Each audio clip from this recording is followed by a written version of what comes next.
and then I do the intro to the show, and I'll be right back to you in a second.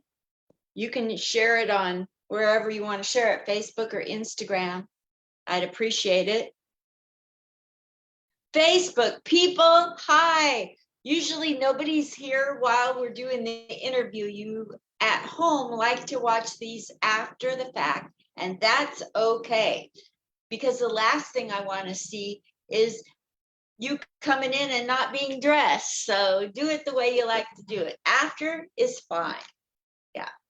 A little bit about these. If you never saw one of my interviews before, these were all started so anybody who loves to go to comedy shows can get to know a comedian, who they are, how they grew up, a little bit about them getting into comedy, where they want to go in their life on and off stage. And you can decide if you like this person that's being interviewed and want to follow them and go to their shows. That way, when you go to a comedy show, your likelihood of liking the comedy show is heightened. So that's the whole purpose of these. We love to get to know the comedians. I know you folks at home watch these quite a bit, and I appreciate all of you supporting it. Now for my sponsor. Hold on, Michael Friedman. I'll get right to you. We do have a sponsor. I'm a military veteran, so that's why you're speaking English. Thank you. So the Veterans of Comedy is a comedy traveling troupe of veterans who used to sling military gear, and now they're slinging jokes. So if you ever sit at home and think, I wonder if that would be a good idea, you just go on over to veteransofcomedy.com and you start scrolling past all the men, all that testosterone. You go picture by picture past all the men until you find my picture and you hire me. All right, you hire whoever you like, whatever. You guys, give it up for the Veterans of Comedy being my sponsor. Veteransofcomedy.com. That's right. They leave no laugh behind.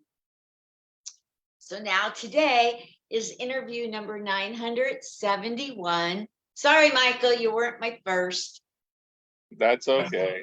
I was supposed to interview him like 2 years ago. I just found out and I said, well, let's do it right now. Oh my gosh. So I'm so sorry that I had dropped the ball on Michael, and we're going to do his interview right now. So Michael Friedman sent me an intro. He gave me a very short intro. Michael Friedman performs all over Long Island and New York City.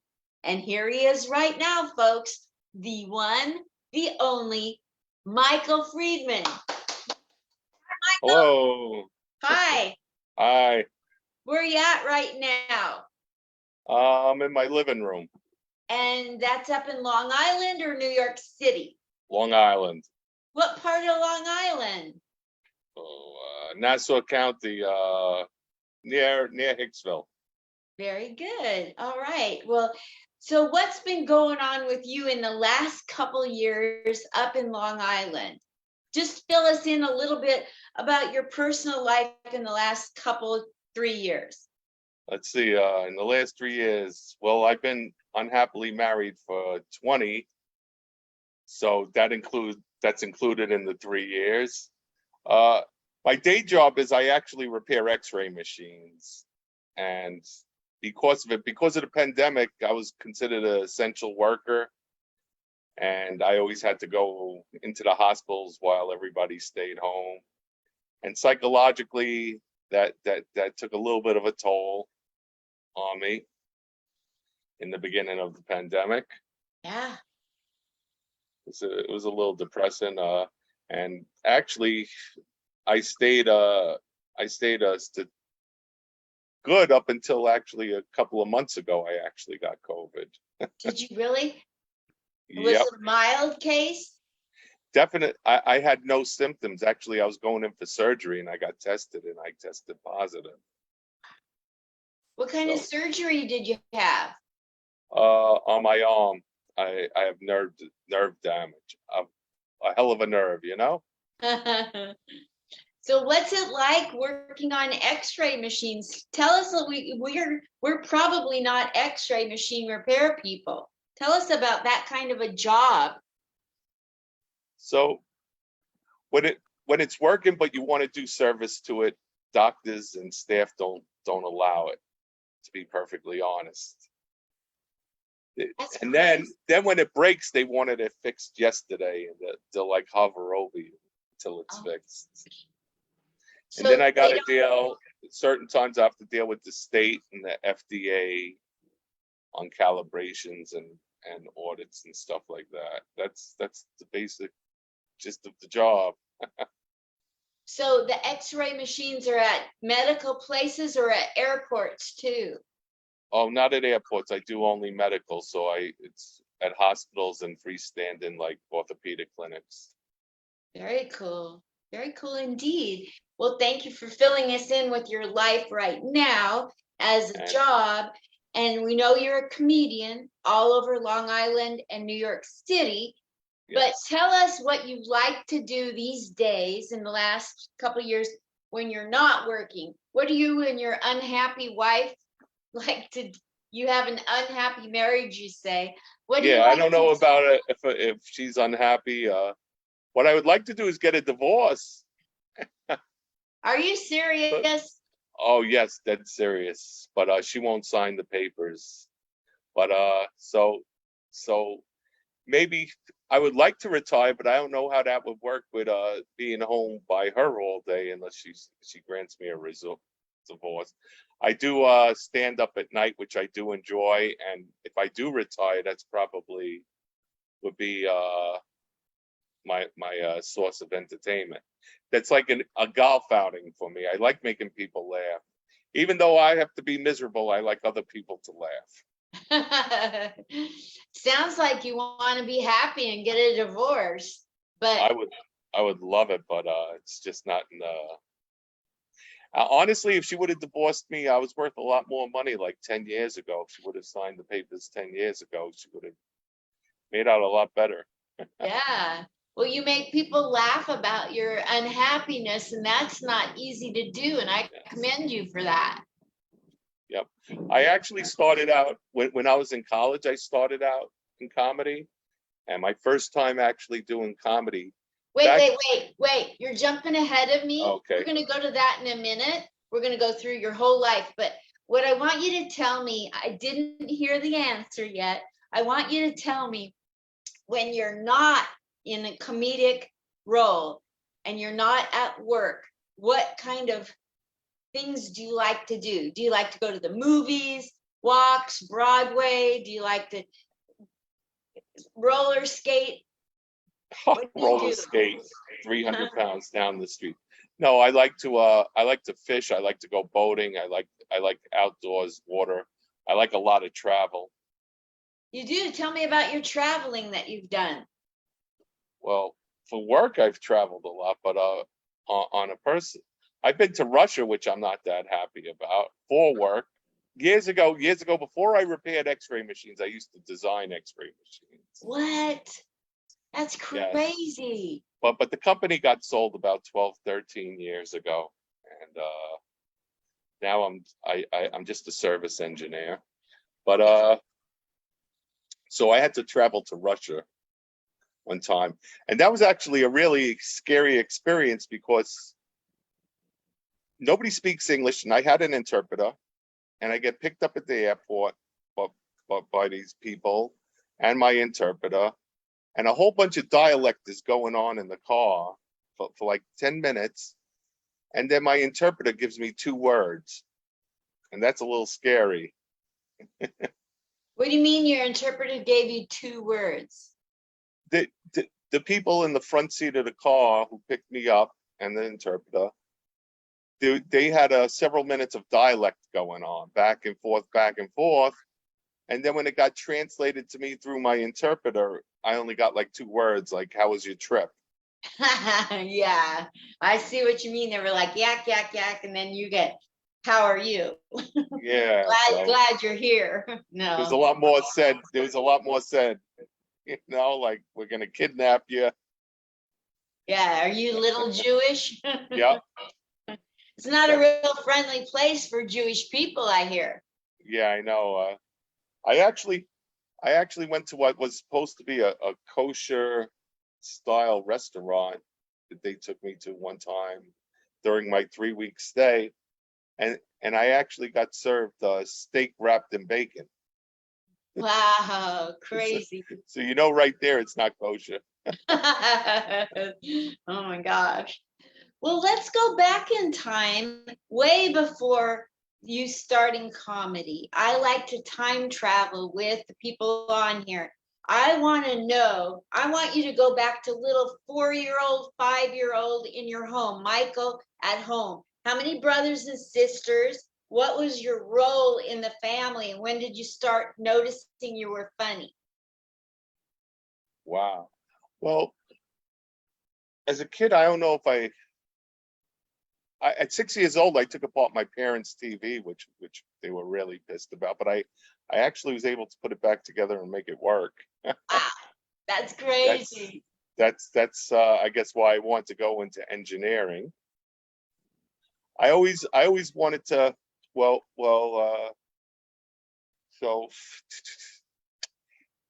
in junior high, I started doing like really bad things in school, which were kind of funny. I was like the class clown.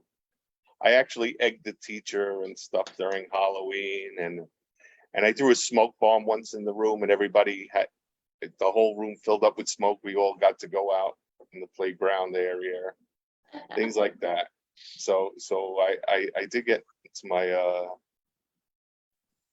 into trouble a lot in school, but I guess so. Even before I did stand up comedy, I was in college, and I was going to spring break, and I joke about it on stage that it was my first open mic because I was really drunk in that mic, and we had a flight attendants hang out. That mic, I actually went on it and said a few things, and I got arrested for it. No way. Why'd you Yeah. get arrested? Well, the charges they brought upon me was for hijacking, apparently, Oh, back oh, in the 80s. that's crazy. And probably about a year or two after that was my first time doing an open mic, which didn't go too well either. Well, tell me about why you decided to do comedy in the first place. All right. So I started probably as a junior or a sophomore in college, and I did it. I thought it will be easy and and you could be rich and famous from it. Is so And then, I gave up that dream a long time ago. yeah, But totally, that was why I got into it. And absolutely.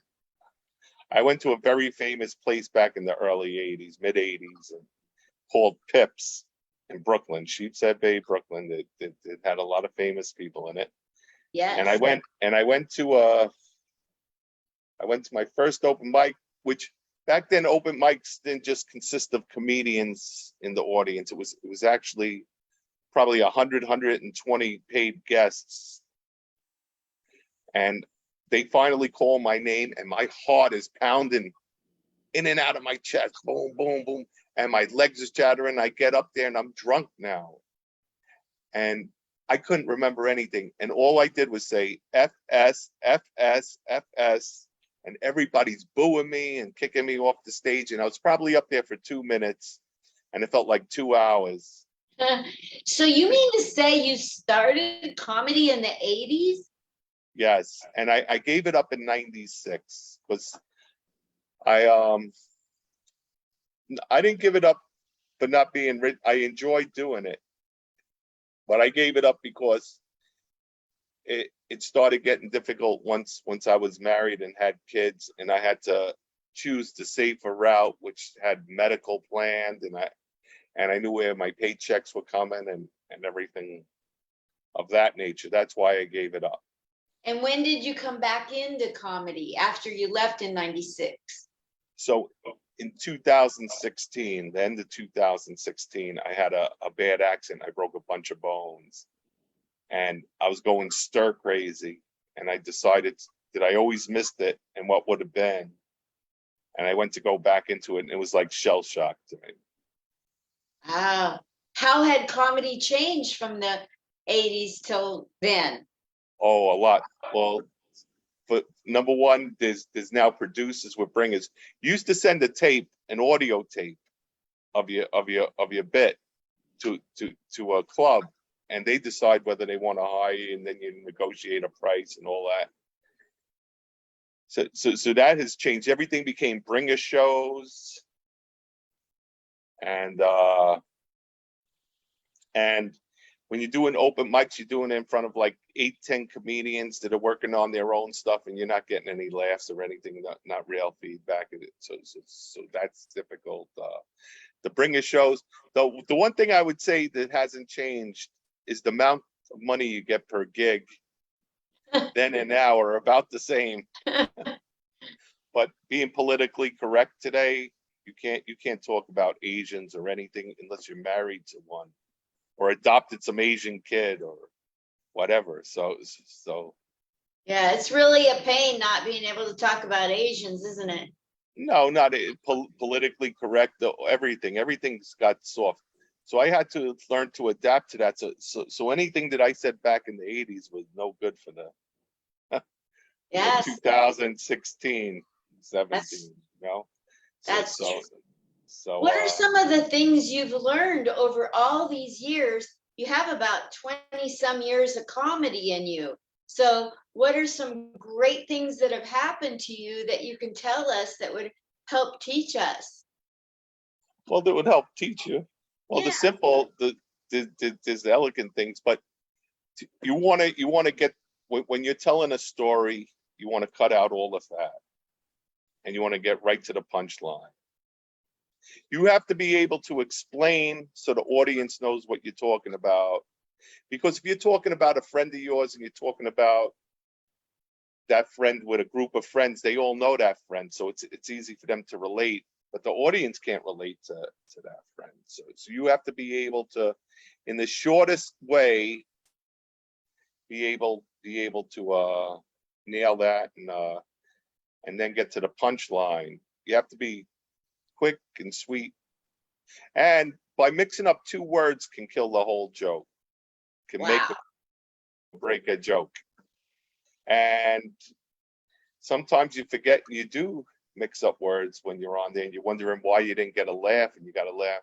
And that's called bombing. And bombing's probably pretty good because you learn from your mistakes. Absolutely. Tell us the best thing that ever happened to you in your long career in comedy. The best thing, uh, I did a cross country thing back in like '91, Tell me about where it.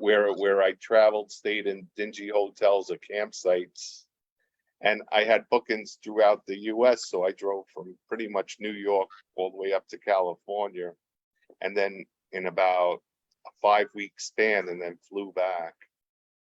How cool is that? Yep, with another comedian. That's probably the coolest. In '96, like I said, I gave up the whole thing. I heard in the early '90s became the bringer shows, which I wasn't aware of. So that was that era. Exactly when the politically correct thing started, I'm not too sure, but it was there when I went back in 2016. Got it. And what's the worst thing that's happened to you way back when? The worst thing you ever saw at a comedy club or another comedian do, or the worst thing that ever happened to you without Well, saying names of clubs, of course. all right. So the worst thing when I first went back into comedy, and I wasn't that comfortable on stage. I had booked a small, I did have a small show, and it was like I was probably back into it about a year and a half, 2 years. And there was this drunk heckler who was heckling all the comedians. And when it got up to my turn, he started heckling me, and I decided to answer him back, which was a bad thing to do. but because number one, I forgot my whole set, and number two, they ended up kicking this guy out of the bar, and he walked across the street and got hit by a car. So that would be that. Whoa. Did he Yeah, survive? yeah, he survived. He actually ended up back in the bar, Gosh. Holy but Toledo. I'm sure it wasn't. I didn't see the hit, but I'm sure it was. It was a cab, and I'm sure the cab wasn't going that quick because there's a train station there. And What's the best that you did on stage that you love to brag about? the best is when everybody comes up to you at the end of a show and tells you how great you did and you were great and you're making it and all of that. That's the best feeling. You know, when you can perform in front of 50 people and get most of that audience to laugh and respond, that's a great feeling. When you're performing in front of 400 or 500 people and you get the same amount of people, it's not a great feeling. That's true. That's so true. What's the biggest crowd you ever performed in front of? About 1,500. Wow. Tell us about that. So I opened up for a band and that was in California. That was having a potential, and I was, you know, in my younger years of performing, I was always drunk on stage, which is a bad thing, and that's not a good thing. I wouldn't say I was drunk, but I always had a few in me before I got up there. Maybe that's what. Did you have long hair when you were at Pips? Yes. Do you have pictures of that?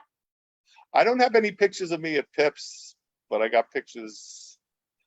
I was at Pips. I mean, that's the first place I ever went on stage. Did I mention that? You know, afterwards the owner pulled me to the side and he said, "If you really like this, you think of 5 minutes and you rehearse the crap out of it. I don't care if it's good or bad, and you come back up, I'll put you back up." Wow. And I came back 3 weeks later. Nice. And how did it go 3 weeks later? A lot better, but I still a lot of learning. Yes. Tell me something that you learned other than how hard it is. Tell me something you learned early on that you had no idea you were going to learn. I learned how to work an audience and get them focused on you. What are some tips that you can give us about doing that? You can get them to applaud for themselves to wake them up, especially if you're going after a comic who didn't have a lot of laughs and they're now falling asleep. You want to wake them up. You want to get them to be able to respond to you if they're tired and bored, then and they're not paying attention. You don't want any distractions when you're doing your set. Basically, you want them to be concentrated and focused on what you're saying and hope that they get it and hope that they like it and laugh. But if they're distracted or anything like that, so you want to get them back in. So you could say like things like, give yourselves a big round of applause, and just get them going. Get the blood flowing. Yes. What do you do when you follow someone who murders? Wow, hope I do. I would do the same thing, and I would try to keep the audience focused on me. I mean, there's not much you could do about that. It gets depressing because you're like, damn, I have to follow behind that person. But all you could do is hope for the best. You're booked for a certain amount of time. You have to go up and do your time and hope that it goes well. It might not go as well, but you learn from it. Yeah. The other night today is Sunday. On Tuesday, I had to follow somebody who murdered on stage. He was literally, when he stepped off stage, they offered him to come back in a headline. Wow. And I had to go on right after him. Wow. And how did it go? I got told that I smashed it, but all I did was ride his wave. I mean, he created a wave, and all I had to do is come in and kind of act like I'm matching that energy and the audience bought it and anything I did worked. It wasn't like if I'd have gone up without him, my stuff would have gotten half the laughs. Yeah, so we woke up the audience. That's why it's important for the audience to be woken, because they kind of want to laugh. But if a comedian brings them down to a level where they lost concentration, then that's why you must bring them back, I think. Yes. I've never followed anybody that murdered. I've followed a good set, but followed this guy, he sang, he danced, he did crowd work, he had spectacular jokes. And now Linda Marcus Smith, and I'm like, oh, I better bring it. So what I could imagine is being worse is that guy and some other comedian that bombed following him, and then you get called up. Because Yes. now you lost the audience. Yes, I was actually thankful that I got to follow somebody who murdered. I mean, he tore the roof off the place.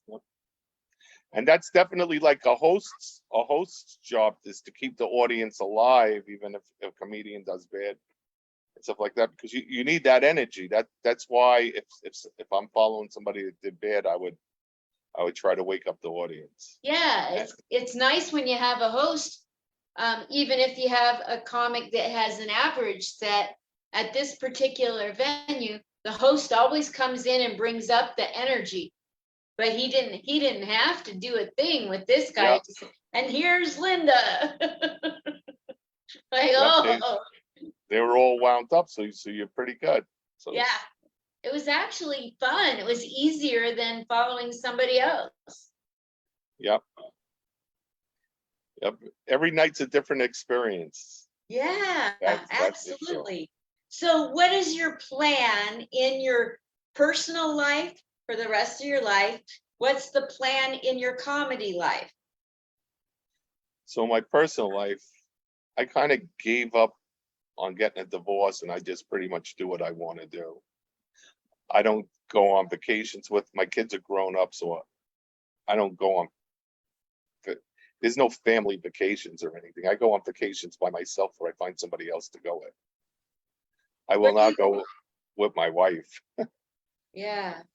Well, that's got to be kind of hard and kind of freeing too. It is, but I made up my mind. So I treat it like I'm not married, even though legally I'm married. Right. I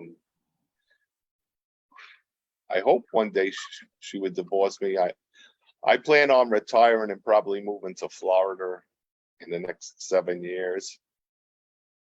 Absolutely. Or moving out of New York, which is really expensive.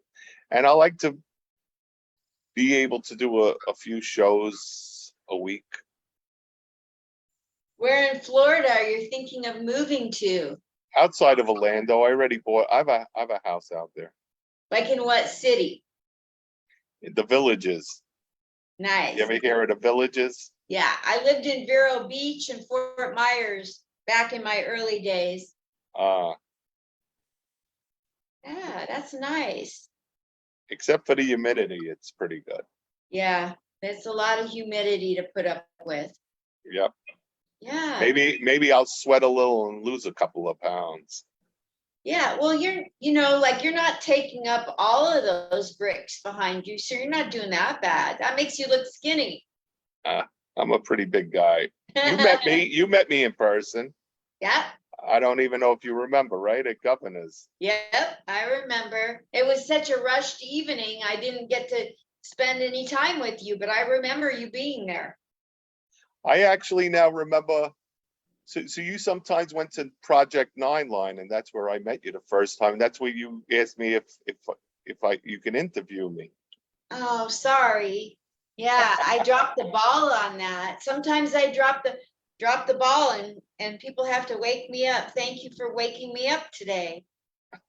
How is Manny and Project 9 Line doing up there? They're doing well. Do they ever take you around and let you perform? Yes.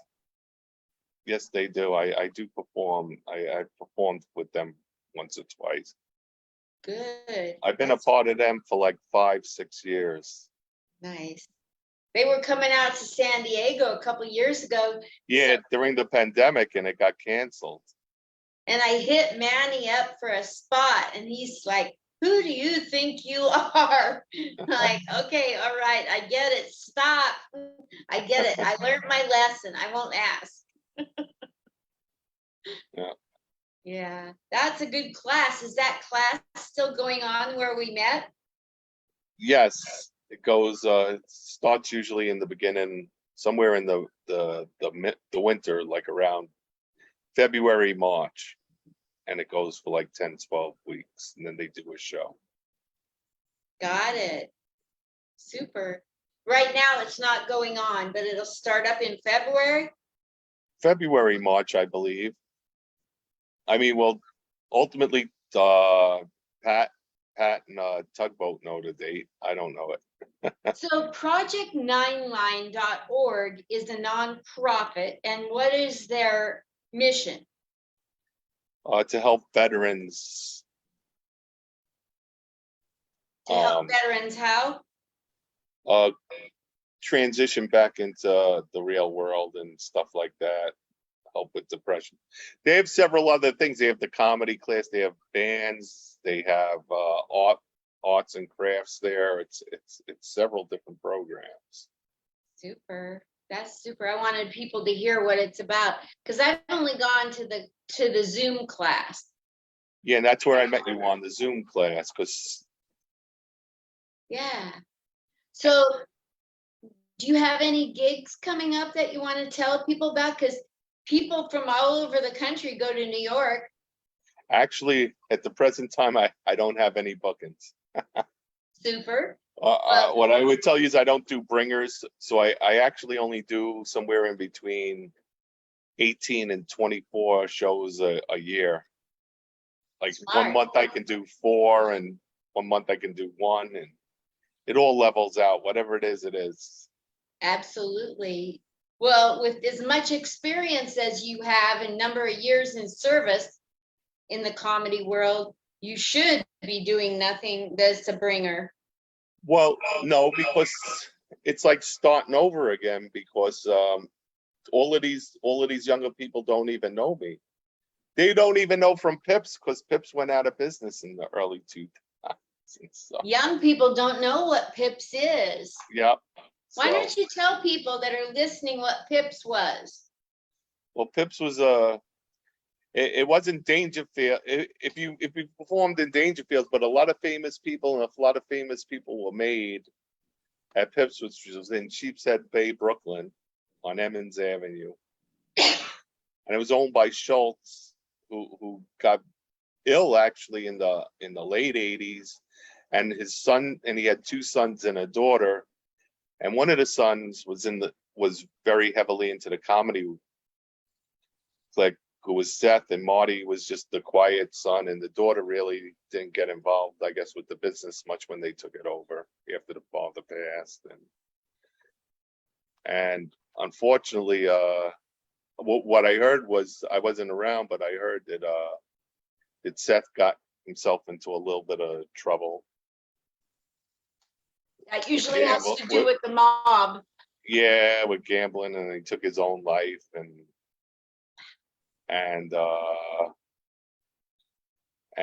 Pips was gone. That's the way I heard it. I probably should fact check it before I even say anything. Who are some of the famous people that came out of Pips? The one that got his start there was Andrew Dice Clay. I mean, I've seen Gary Shanley there. I've seen many people through in the '80s. Milton Berle went there, but he passed in the early '80s, mid '80s as well. And but a lot of famous people walked in and out those doors. I know Stephen Pearl hosted there for a long time. Him and Mike Wales Pernice. I don't know that name. He's in and out of the comedy world. Got it. So where did you start? What club did you start at? Pips? Pips. I didn't get my first hire from Pips, but Pips was where I got my first hire from Concoma's Comedy Club in Ronkonkoma, which is no longer. Long Island used to have 18 comedy clubs. Now we're down to 3 by the same owner. Oh my gosh. Holy But Toledo. yeah.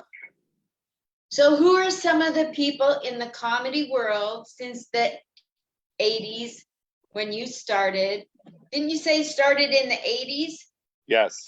So who are some of the comedic people we would know that you've brushed elbows with or who have helped you in your career? And give us a couple stories of people that are now famous or who have been famous that have helped you.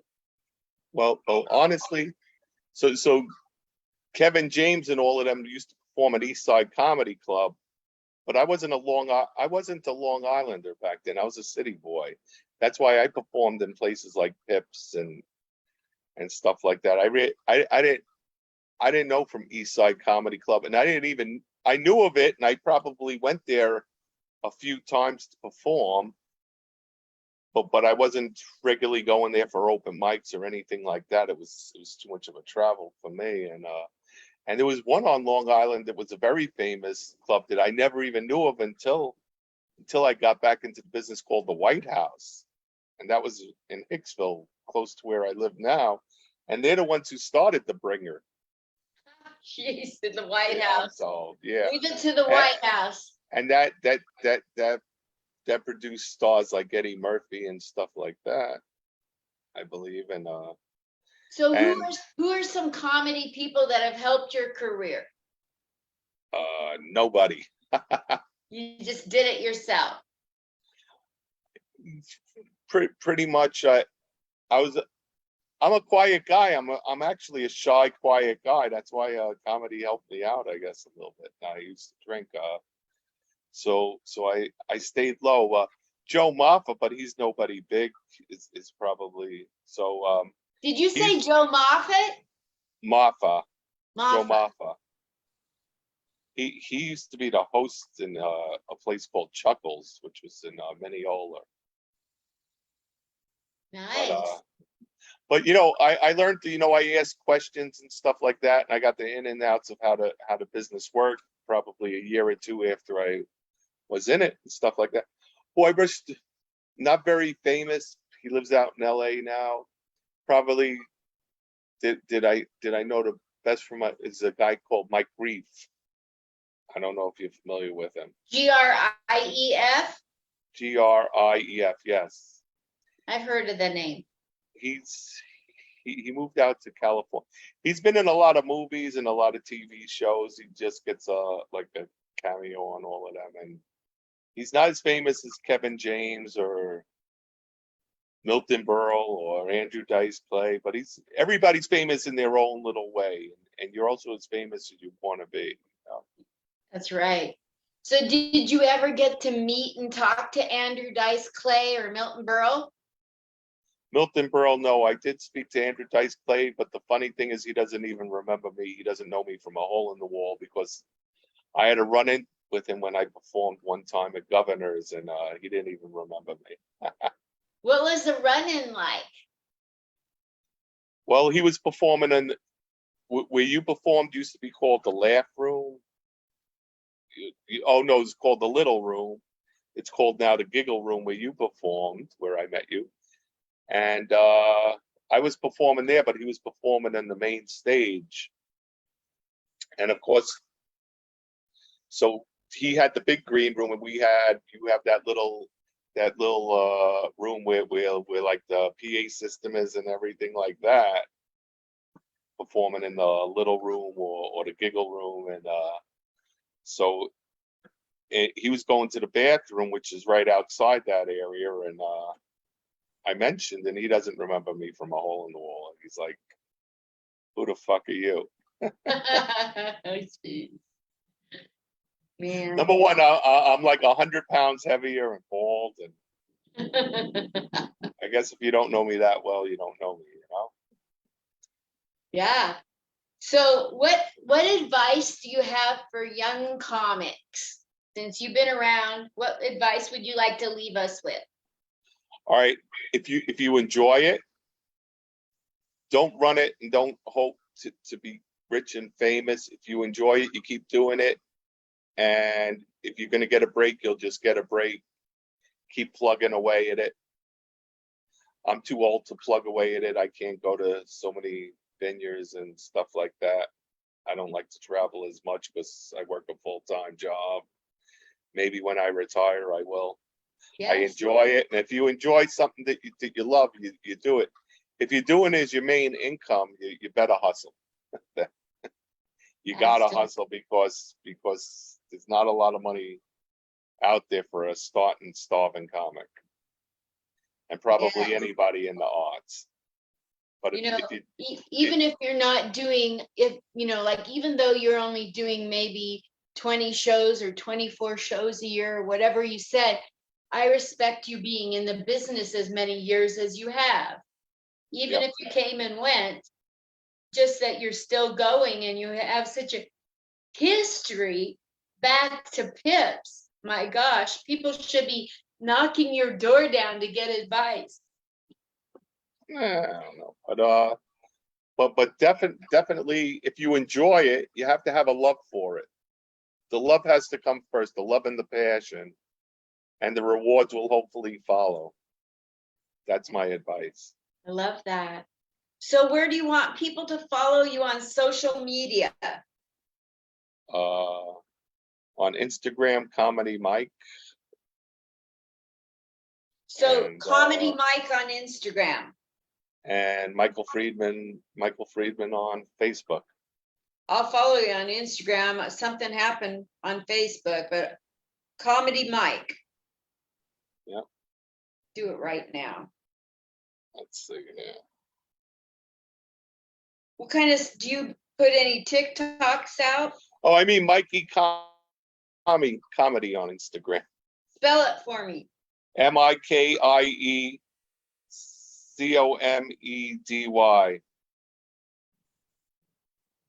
There we go. Now I found you. It's a private, but I followed you. Yeah, so I could accept you. Perfect. We did it. Now we're connected. Connected at the hip. So you don't have any plans of coming out to Vegas and doing comedy, right? Because you don't want to travel with your job and all. Well, maybe if I'm retired. There you go. So come on out and we'll go get a piece of pie and Diet Coke. I honestly miss Vegas, and it's been many years since I've been to Vegas, and I would really like to go back. It's nice that it's back in business. It was a ghost town as was every place, but it was really hauntingly weird and scary during the pandemic. I think I haven't been in Vegas since the early 90s, early or mid 90s. Wow. Yeah, there's so much comedy going on everywhere. I mean, you can go every night and I'm not even talking about performing. You can go and watch the best comics in the world here it's like another New York, everything's Right. going on here. Yep. Well, anyway, you've been a doll to come back on and be so patient with me dropping the ball 2 years ago. Thank you for telling me I did that. I was like, I'm going to get you on right now. That's okay. I appreciate you having me, and I hope I was to everybody's expectations. I don't know. You were fabulous. Thank you so much for sharing your life with us. All right. Thank you. Thank you. Bye, Michael. Goodbye, Linda. Bye. Have a good one.